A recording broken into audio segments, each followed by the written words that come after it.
अनुभवी ज्ञानाला आधुनिक तंत्रज्ञानाची जोड, तत्पर उपचारांना माया ममतेची जोड. हे आहे कोल्हापुरातील Sai Sparsh children's hospital. Doctor Venkatesh Taraksaband, doctor Vijay Gawade आणि डॉक्टर अमोल गिरवलकर यांचा प्रदीर्घ अनुभव आणि बालरोग क्षेत्रातील प्रावीण्य यामुळे साई स्पर्श हॉस्पिटल आहे 0 ते 18 वयोगटातील बालकांचं आरोग्य जपणारं विश्वासार्ह हॉस्पिटल.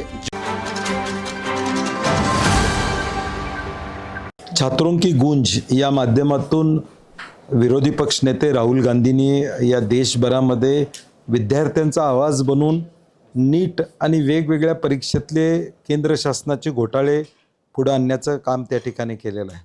आज या देशातले कोट्यावधी युवक आणि युवती ज्या आशेवर बसलेले आहेत की परीक्षेच्या माध्यमातून माझं आयुष्य सुकर होईल, तेच पेपर आज फुटताना या ठिकाणी दिसत आहेत.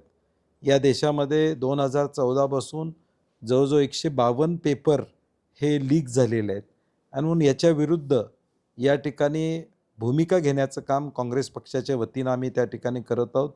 छात्रों की गूंजच्या माध्यमातून देशातल्या युवक आणि युवतींचा विषय केंद्र शासनापुढे मांडण्याचं आणि त्यांचं फेल्युअर हे सांगण्याचं काम आम्ही प्रामुख्यानं करतो आहे. काँग्रेस पक्षाची मागणी आहे की धर्मेंद्र प्रधानांनी राजीनामा द्यावा. 23 लाख विद्यार्थ्यांची नीट परीक्षा घेऊ शकत नसणारी लोक आज सत्तेत आहेत. ते 130 कोटीचा देश काय चालवणार, अशी परिस्थिती निर्माण झालेली आहे. आणि म्हणून या सगळ्या पार्श्वभूमीवर या माध्यमातून जनजागृती आणि लोकांच्यापर्यंत हा मुद्दा गेला पाहिजे, आमची भूमिका आहे. उद्या पंतप्रधान पत्रकार परिषद घेणार आहेत, या विषयावरती काय बोलतील? आता काय बोलतील माहीत नाही. त्यांनी उद्या धर्मेंद्र प्रधानचा राजीनामा जाहीर करावा.